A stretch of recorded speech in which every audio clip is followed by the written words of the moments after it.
Okay, people, what's up, man? This is your boy Yuta up in the house. You know what I'm saying? Hey, thanks for following with me. It's been really cool so far. So we will continue in the great book of Genesis. We are on chapter 4.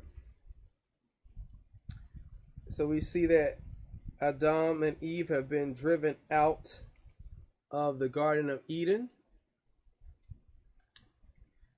And let's do it. And Adam and Adam knew Eve, his wife, and she conceived and bare Cain. There we go. So anytime in the Bible when they say that somebody knew their wife, that means they had sex, they had intercourse. He came into her, she conceived and had Cain, and said, I have gotten a man from Yah. And she again bare his brother Abel. And Abel was a keeper of sheep, but Cain was a tiller of the ground. All right. So in Jasher, we have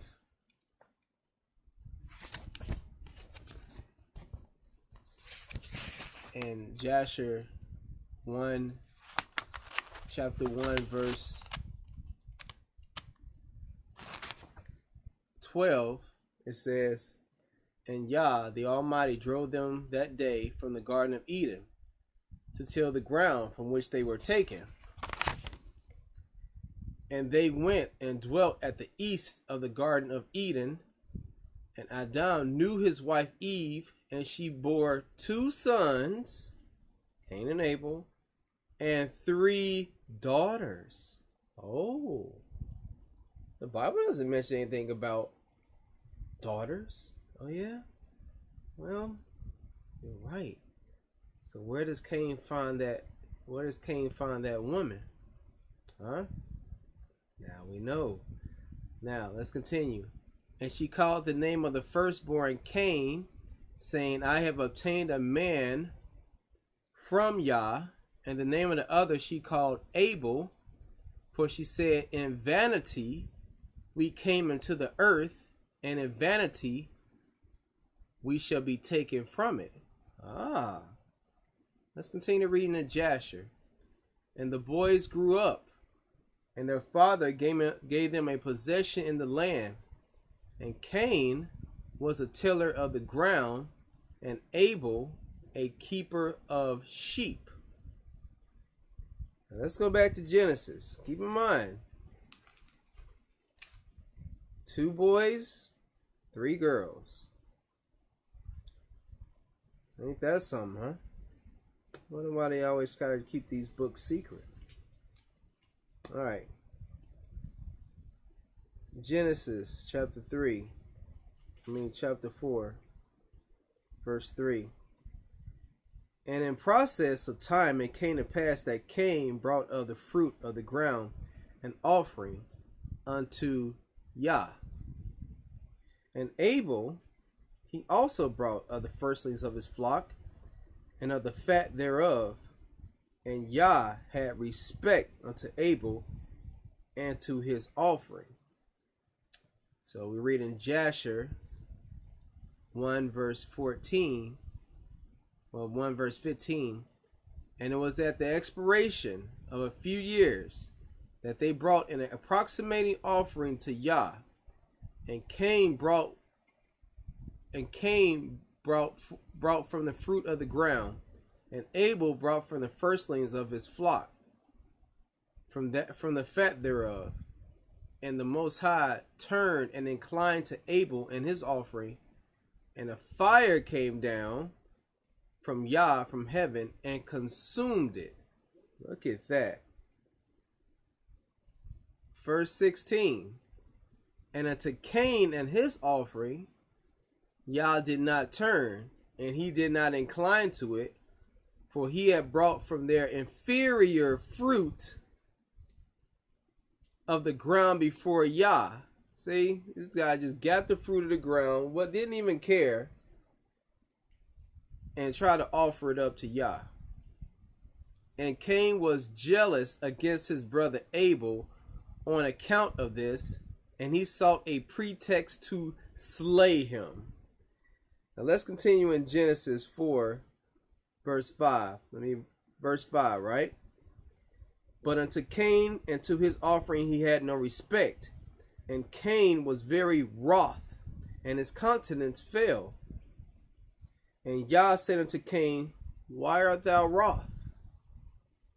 And why is thy countenance fallen? If thou do well, shalt thou not be accepted?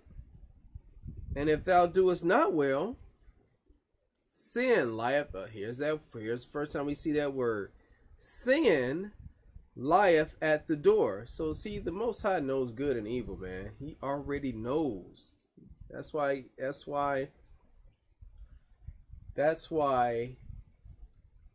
Eve should have never eaten of that knowledge. Because now things are starting to turn. Things are starting to twist. Everything he made was good. Now, look at the imaginations of their brains. Look at Cain's brain. He says sin lieth at the door. He knows.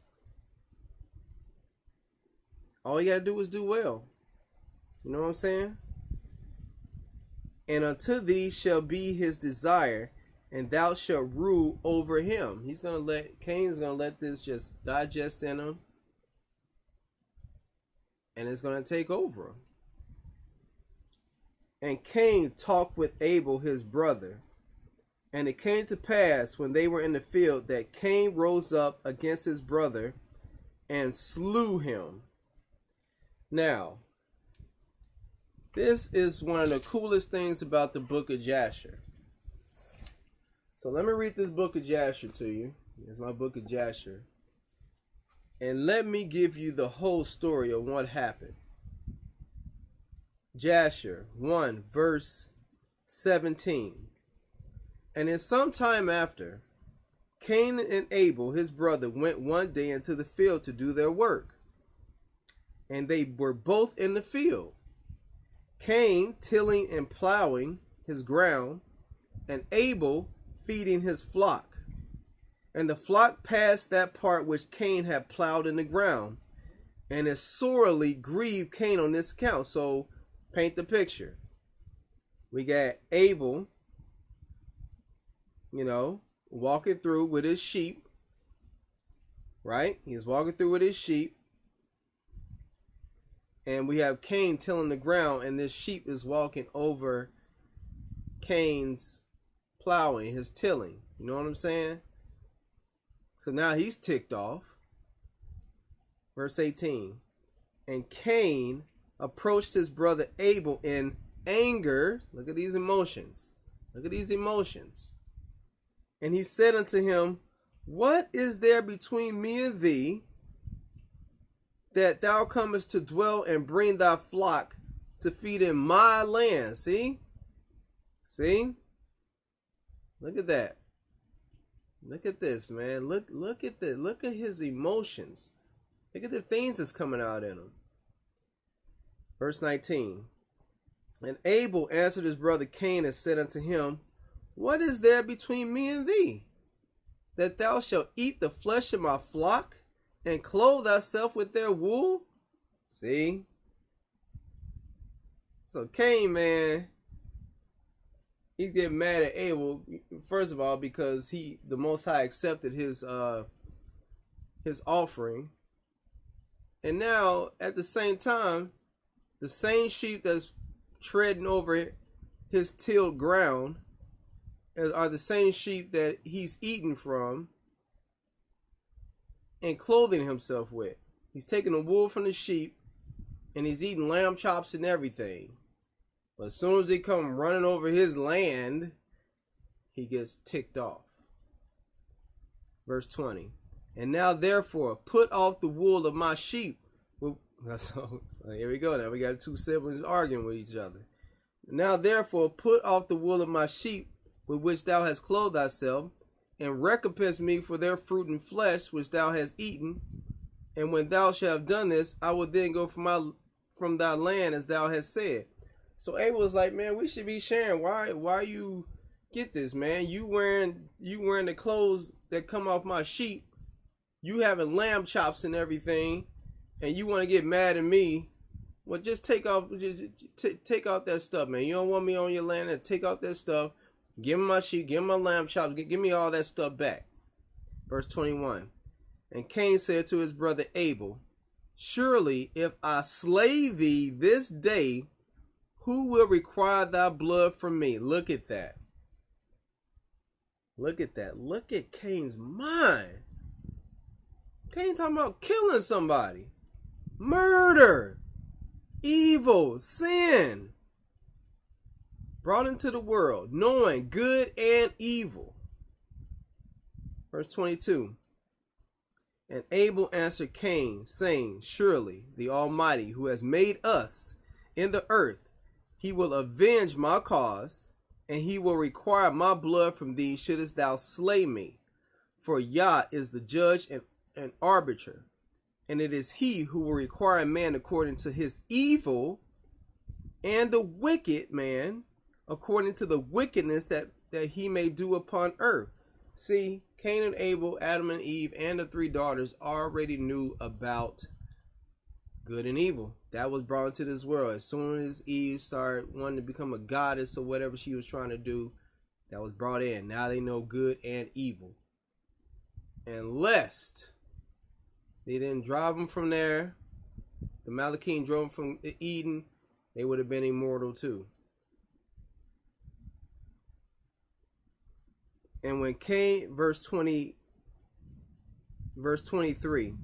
and now if thou shouldest slay me here, surely the Almighty knoweth thy secret views, and will judge thee for the evil which thou didst declare to do unto me this day. So Abel is like, man, you talking about killing me, man? The Most High is going to look upon that, man. I know we isolated out here by ourselves, but the Most High looks upon that stuff. Man, Cain is twisted. And when Cain heard the words which Abel his brother, verse 24, his brother had spoken, behold, the anger of Cain was kindled against his brother Abel for declaring this thing. Look at that. In a way, he's kind of blaspheming Yah. He's kind of mocking Yah. It's like, I don't care if Yah knows about this. He didn't take my offering. So why I care about that? Man, I'm going to kill you, man. Verse 25. And Cain hastened and rose up and took the iron part of his plowing instrument, with which he suddenly smote his brother, and he slew him.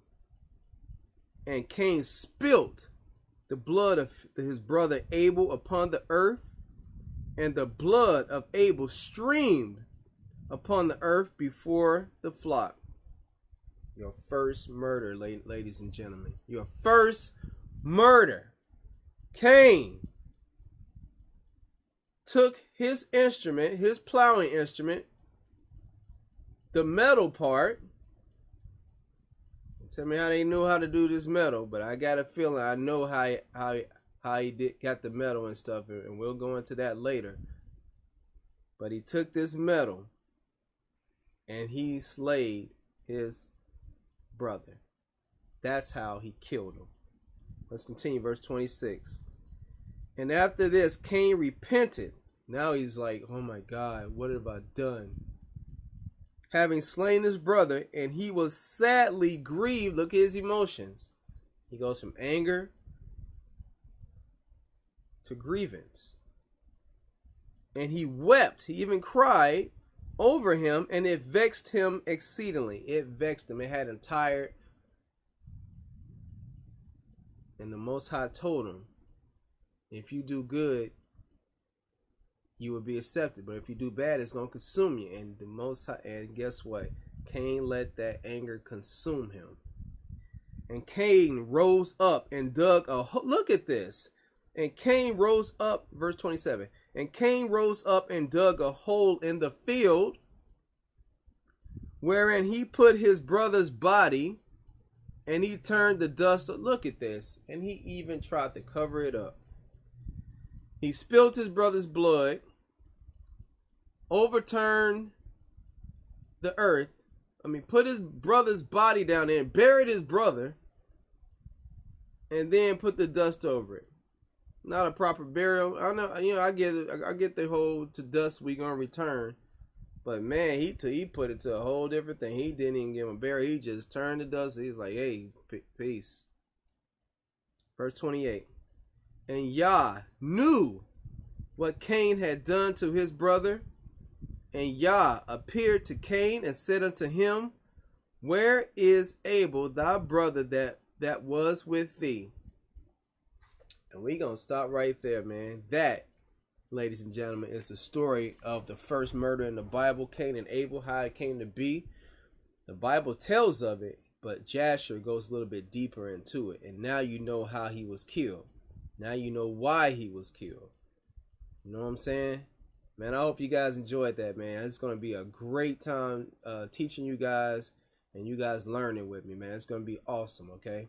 All right, love you much. I'll catch you on the next video. We'll continue with verse 9 in the great book of Genesis.